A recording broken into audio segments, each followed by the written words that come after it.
اللہ کے نبی نے اس کی ایک تعلیم دی ہے ادب کے طور پر. وہ کیا ہے؟ مسلمان جس سے مل رہا ہے اس کے دین اور اس کے عادات اور اخلاق کے بارے میں ضرور غور کریں. کیوں ایسا؟ کہ کچھ لوگ اچھے بھی ہوتے ہیں، کچھ لوگ برے بھی ہوتے ہیں. اچھے لوگوں سے اگر صحبت اختیار کی جائے، ان کے ساتھ اٹھنا بیٹھنا روا رکھا جائے، ان سے دوستی رکھا جائے، 3 طریقے سے فائدہ ہے. سب سے پہلے تو دین کا فائدہ ہوگا، اور دوسرا یہ اخلاق کا فائدہ ہوگا، اور تیسرا یہ عزت کا فائدہ ہوگا. بسم اللہ الرحمن الرحیم. حامدا ومصلیا اما بعد. عن ابی موسیٰ الاشعری رضی اللہ تعالی عنہ ان النبی صلی اللہ علیہ وسلم قال انما مثل الجلیس الصالح وجلیس السوء كحامل المسك ونافخ الكير. فحامل المسك اما ان يحزيك واما ان تبتاع منه واما ان تجد منه ريحا طيبة ونافخ الكير اما ان يحرق ثيابك واما ان تجد منه ريحا منتنة. متفق علیہ. رواه البخاری في کتاب الذبائح ورواه مسلم في کتاب البر والصلة والآداب.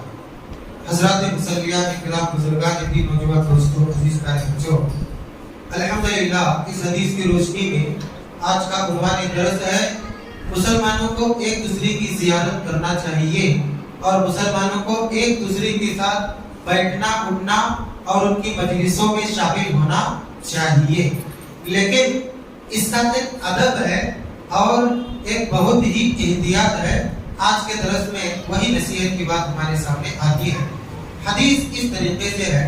حضرت ابو موسیٰ اشعری رضی اللہ تعالی عنہ کہتے ہیں اللہ کے نبی صلی اللہ علیہ وسلم نے فرمایا اچھے دوست اور برے دوست کی مثال عطر بیچنے والے اور آگ کی بھٹی جھونکنے والے کی طرح ہے.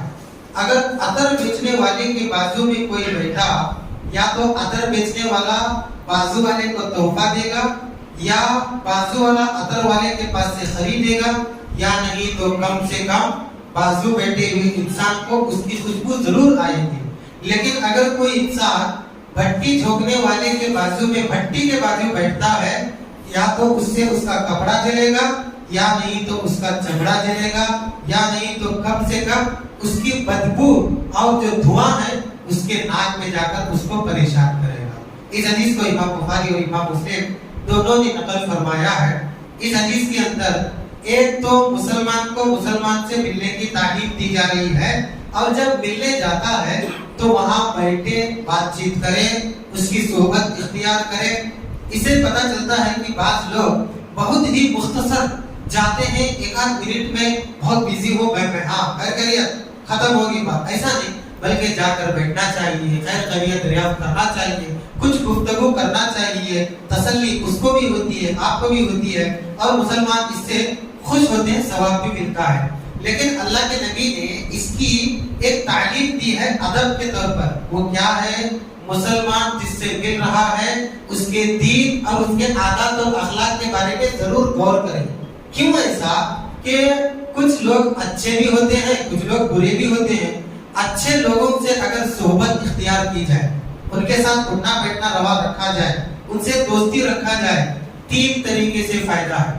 سب سے پہلے تو دین کا فائدہ ہوگا، اور دوسرا یہ اخلاق کا فائدہ ہوگا، اور تیسرا یہ عزت کا فائدہ ہوگا.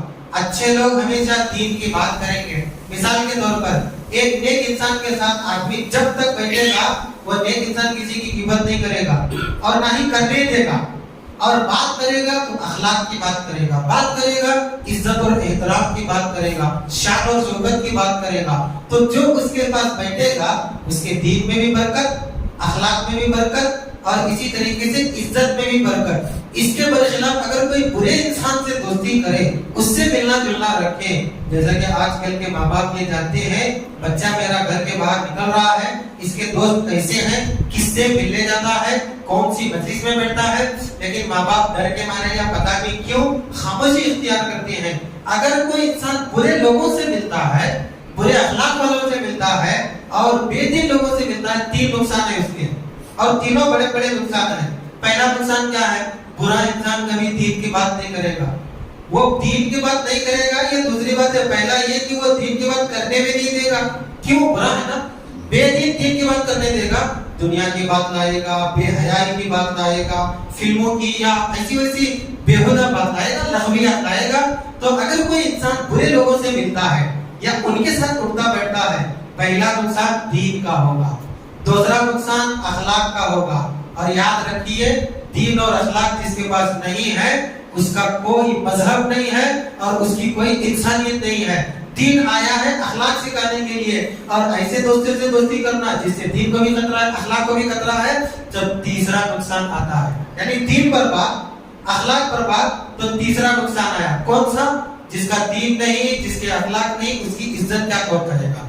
یعنی عزت کا بھی نقصان ہے. برے لوگ خود تو ذلیل ہوں گے لیکن اپنے ساتھ اٹھنے بیٹھنے والوں کو بھی ذلیل کریں گے. آپ ایک ہی مثال دیکھ لیجئے کہ ایک آدمی اچھا نمازی بھی ہے, روزے دار بھی ہے, لیکن اس کا اٹھنا بیٹھنا برے لوگوں کے ساتھ ہے. گرچہ یہ نمازی روزے دار ہے لیکن اس کے دوستوں کی وجہ سے اس کی کوئی عزت نہیں کرتا ہے. کیوں ایسا؟ برے دوست ہیں اس کے.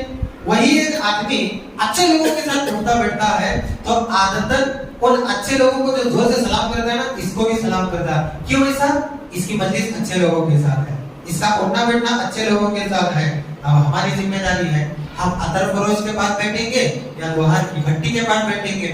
ظاہر سی بات ہے, ایک انسان اپنے جسم کو خوشبو لگانا چاہے گا, عطر خریدنا چاہے گا اور اپنے ناک کو سکون محسوس کرنا چاہے گا, نہ کہ انسان بھٹی کے پاس بیٹھ کر یا دھواں لے گا یا جسم جلائے گا یا کپڑے جلائے گا.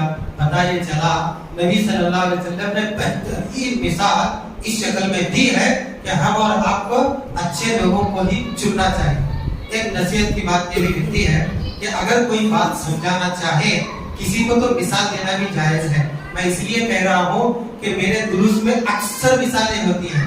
کوئی یہ نہ کہے کہ ہر بات مثال سے دلیل سے دی جاتی ہے. ایگزامپل مثال ہے دنیا کی, نبی نے بھی دی ہے.